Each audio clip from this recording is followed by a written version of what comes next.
What's going on, everyone? This is Aiden Wood, Mix and Mastering here, and today I'm just doing a quick tip short video here on some things that are very important to think about when we're using our stereo imagers so that we don't lose the emphasis that we want on some of our elements. Sometimes I see people just throwing on a stereo widener and just hoping it works out. But there's actually a couple things we want to think about before we actually do this, and it comes into thinking about what we already have in place, thinking about how our things sit in mono, thinking about if anything is clashing. And so it's really important that we understand these because we want to use imaging in a way that is effective and works in our song, but doesn't allow things to weaken or get worse in the song. We want it to help emphasize things and make it sound wider and bigger and more full. So I just got a couple things we're going to talk about here so we can dive right in. Okay, so the first thing is, like I mentioned, there's times where people sometimes use things in a way they're not really thinking about it with wideners and imagers, and a lot of the time this can be in the form of making things too wide. And so what can happen in this is if we make things too wide, then we can lose some of the mono capability of these sounds. And it's important to keep that in mind because mono is how a lot of dance music is played. You're listening to these big sound systems that are pretty much only mono, and you want to make sure that your song translates so that it works into those types of environments.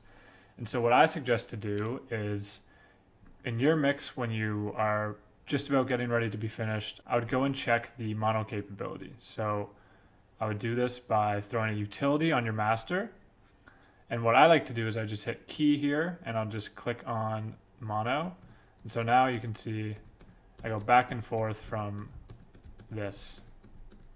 So I can go just hitting the key M. I'm going from a mono to a wide stereo mix. And this is how I can check if things are working in mono. So let's do this in an example here.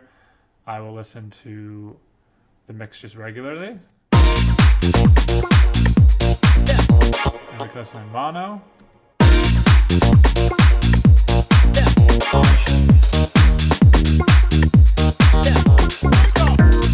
So the first thing I would hear is that I think our lead can actually come a bit more into the mono. And this is our lead here. If we listen to it in mono, it's a little quiet in my opinion. So what I'm going to do is I'm just going to throw Ozone Imager 2 on the end of this. This is a free plugin, which is amazing. You guys can all use it. And I'm just going to turn down the width here a little bit. So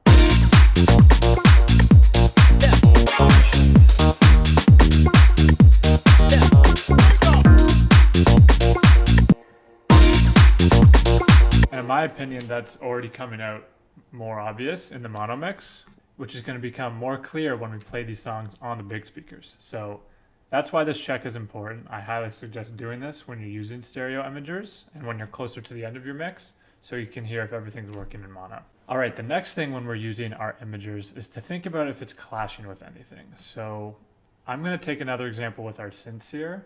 And with our synths, I'm not too worried about synths that play at different times and if they are in a call and response sort of form. But what I am concerned about is if these sounds are in the same stereo field and they're playing at the same time, because then it's going to become very unclear. We're not going to be able to hear these elements quite as well.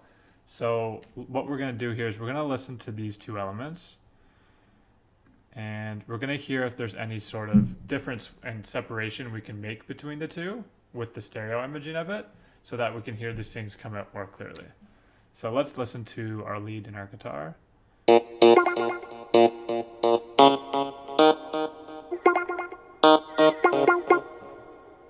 So yeah, in my opinion there, I would say that they're pretty similar in terms of the stereo field. So what I'm going to do is I'm going to throw another Ozone Imager just on our guitar here.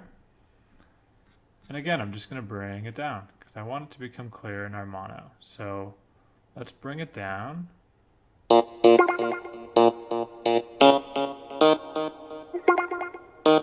And see, in my opinion, I can already hear the separation between the two there.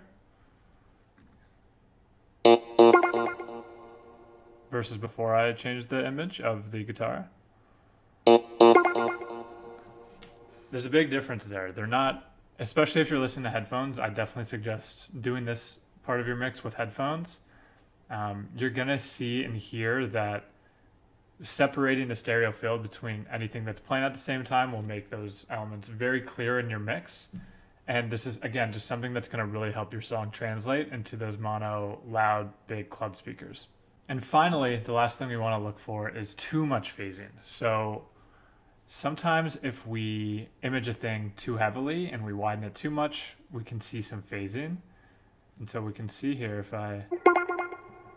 if I go all the way to the top here with my guitar, this little meter here at the 0, it starts to go below it. And I don't want that to happen, because that's when I know my sound is phasing. And so if I wanted to make the sound wider, I would be really careful to make sure it wasn't passing the 0 mark there. So we can bring it up just about here.